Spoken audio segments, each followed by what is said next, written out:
अकाल की भयंकर स्थिति ने गांव को घेर लिया था। चारों ओर सूखी जमीन और पानी की कमी थी। रवि को लगा कि अब गांव में रुकना ठीक नहीं है, उसे काम की तलाश में बाहर जाना होगा। रवि काम ढूंढते हुए रामपुर गांव पहुंचा। उसके पास न रहने का ठिकाना था, न कोई काम। चलते चलते वो गांव के एक अमीर किसान हरिशंकर के पास पहुंचा। सेठ जी, मैं रवि हूँ, दूसरे गांव से आया हूँ। हमारे गांव में अकाल पड़ गया है। खेत सूखे पड़े हैं। लोग बूंद बूंद पानी के लिए तरस रहे हैं। अगर मुझे आपके पास कुछ काम मिल जाए तो बहुत कृपा होगी बड़े भाई। अरे रे रे, लगता है तुम्हारी हालत बहुत खस्ता हो गई है।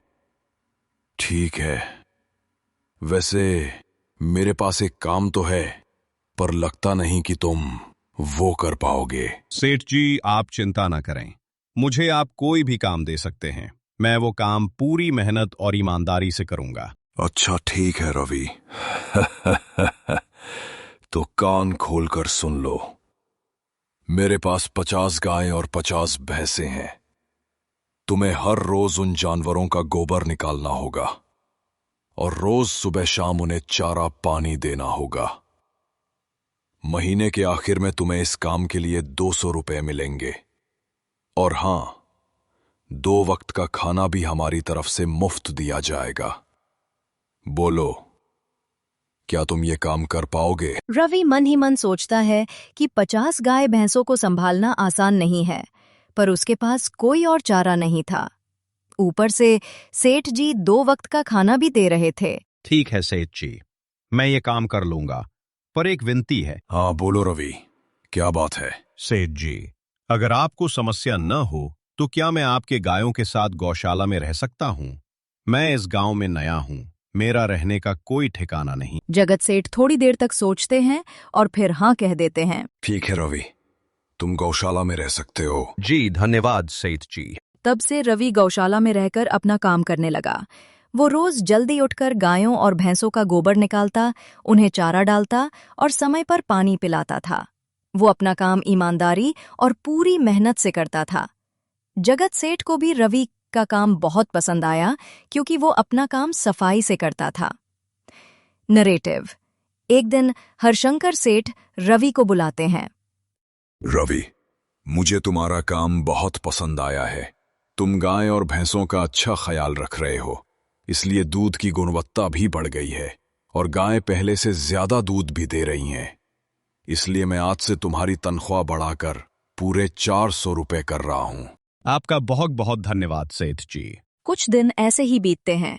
रवि बहुत मेहनत और ईमानदारी से काम करता है। धीरे धीरे उसके पास अच्छा खासा रुपया जमा हो जाता है।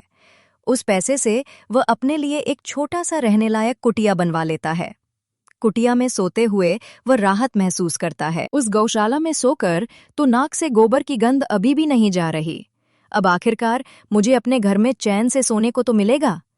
तब से रवि हरिशंकर सेठ के पास गौशाला में काम करने आता और 2 वक्त का खाना खाकर अपने घर सोने चला जाता था। कई साल ऐसे ही बीत जाते हैं। रवि की मेहनत के कारण उसके पास और रुपया जमा हो जाता है। एक दिन वह हरिशंकर से अपनी चिंता बताता है। सेठ जी, आजकल गांव में चोरी की समस्या बहुत बढ़ गई है और मेरे पास कुछ रुपए भी जमा हैं जो मैंने अपने घर में रखे हुए हैं, पर मुझे उन पैसों की चोरी की चिंता हो रही है। आपको तो पता है कि मैं दिन भर आपके पास ही काम करता हूं और सिर्फ रात में ही घर सोने जाता हूं, इसलिए मुझे रोज उन पैसों की चोरी की चिंता सताती है। रवि, तुम बात तो बिल्कुल सही कह रहे हो। आए दिन गांव में नए नए चोरी के किस्से सामने आ रहे हैं और दिन भर तो तुम्हारा घर खाली ही रहता है, तो चोरी होने की संभावना तो जरूर है। हरिशंकर थोड़ी देर सोचते हैं और रवि को सलाह देते हैं। देखो रवि, ऐसे समय में तो गांव में एक ही जगह है जहां पर तुम्हारा धन सुरक्षित रह सकता है, और वो है जमींदार का घर। जमींदार का घर? हाँ रवि, इस गांव के जमींदार बहुत ईमानदार और दयालु हैं। ऐसा मैंने कुछ लोगों से सुना है, और उनके घर पर बहुत सारे पहरेदार भी हैं, तो चोरी होने की संभावना बहुत कम है। तुम अपने पैसे उनके पास रख सकते हो। अच्छा ऐसा है क्या सेठ जी? ठीक है, फिर आज ही मैं जमींदार जी से मिलकर बात करता हूं और उन्हें अपनी समस्या बताता हूं। उस दिन भूषण जमींदार जी के घर उनसे बात करने जाता है। बाहर दरबान उसे रोकते हैं। तू रुको, कहाँ अंदर आए जा रहे हो? वहीं रुक जाओ। जी, मुझे जमींदार जी से मिलना है। मुझे उनसे कुछ काम है। क्या काम है तुमको उनसे? मुझे जरा बताओ। जी, मुझे कुछ पैसे रखवाने थे उनके पास। यही काम के लिए आया था मैं। अच्छा, ठीक है, तुम अंदर जा सकते हो। रवि अंदर जाता है और जमींदार से बात करता है। नमस्ते जमींदार जी, मैं रवि हरिशंकर सेठ के यहाँ काम करता हूँ। कुछ साल पहले ही मैं दूसरे गांव से यहाँ आया हूँ। अच्छा भूषण, बोलो, तुम्हारा क्या काम है मेरे पास? जमींदार जी, मैं सालों से हरिशंकर सेठ के पास काम कर रहा हूँ और मैंने कुछ रुपए भी जमा कर लिए हैं। पर बात यह है कि गांव में चोरी की समस्या बहुत बढ़ गई है, तो मुझे अपने रुपए घर में रखने से डर लग रहा है। अच्छा, कितने रुपए जमा किए हैं तुमने? जमींदार जी, यही कोई 5 से 6 हजार रुपए होंगे मेरे पास। वाह, ये तो बड़ी रकम है।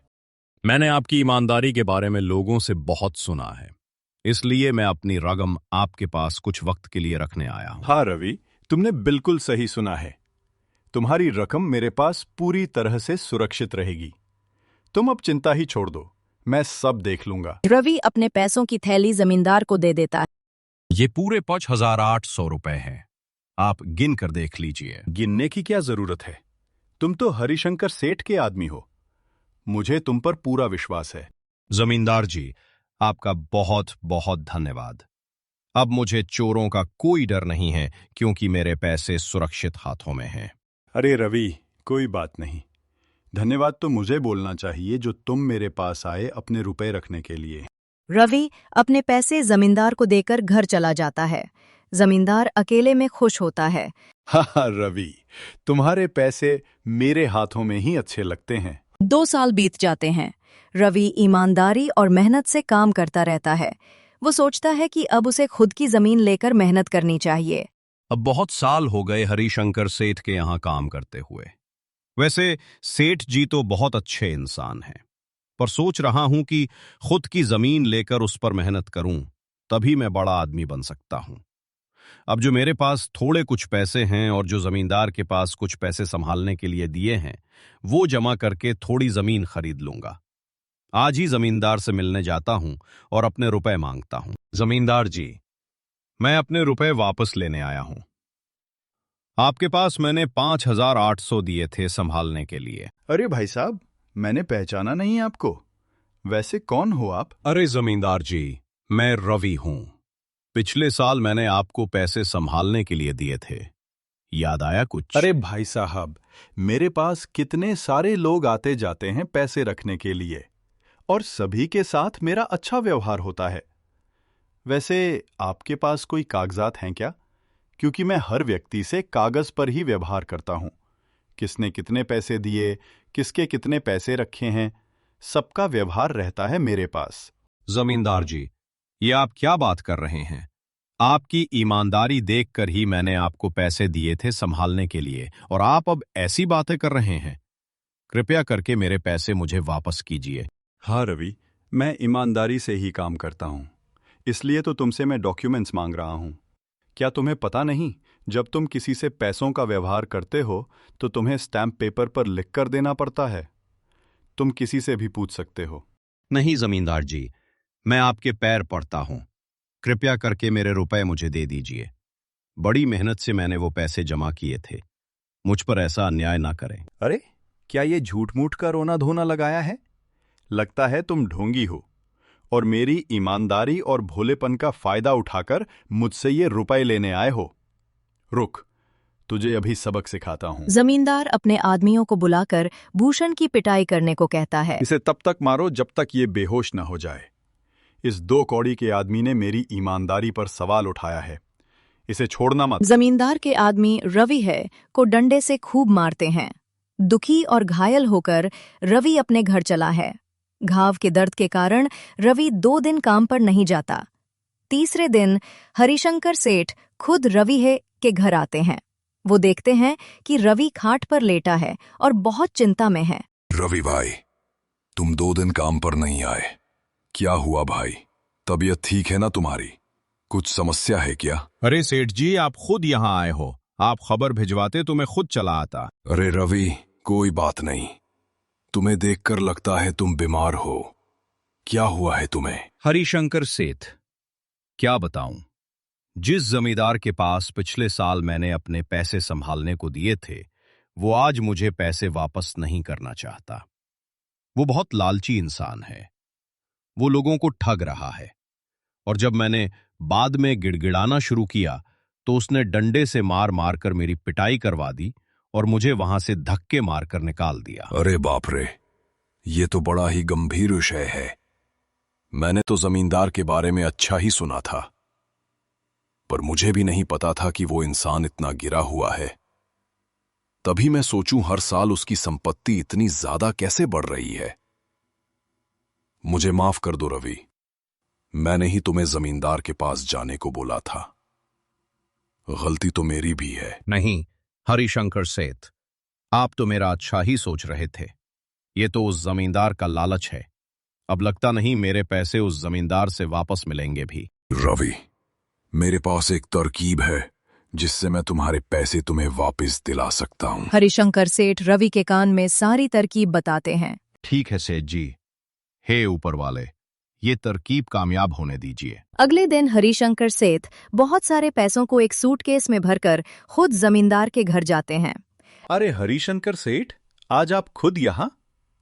बोलो भाई, इस गरीब के घर कैसे आना हुआ? हमारा तो ये सौभाग्य है कि आप जैसे धनी आदमी के चरण हमारे घर में लगे हैं। नमस्ते जमींदार जी।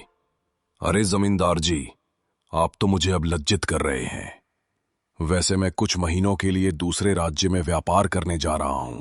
मैं ये लगभग 5 लाख लाया हूं। मुझे डर है कि कहीं ये चोरी ना हो जाए। क्या आप मेरे सारे पैसे अपने पास संभाल कर रख सकते हैं? आपके सिवाय इस गांव में और किसी पर भरोसा नहीं कर सकता। अरे हरिशंकर, ये भी कोई पूछने की बात है? मेरे पास आपके पैसे बिल्कुल सुरक्षित रहेंगे। आप निश्चित होकर व्यापार करने जा सकते हैं। इस बार तो बड़ी मछली हाथ लगी है। बार बार ऐसा मौका नहीं मिलता।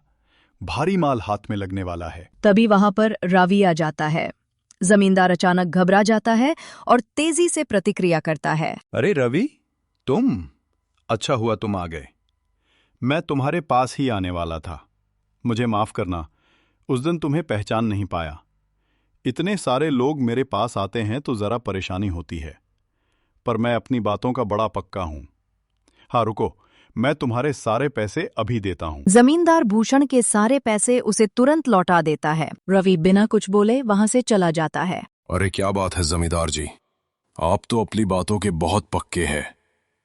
तो ठीक है, मैं अपने सारे पैसे आपके पास रख सकता हूं। हरिशंकर सेठ इतना बोल ही रहे थे कि तभी वहां जगत सेठ का नौकर आ जाता है। मालिक, मालिक, अब आपको बाहर के राज्य में जाने की कोई जरूरत नहीं है।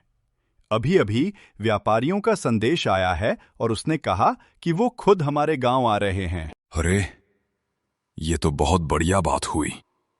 अब मुझे इतनी दूर नहीं जाना पड़ेगा।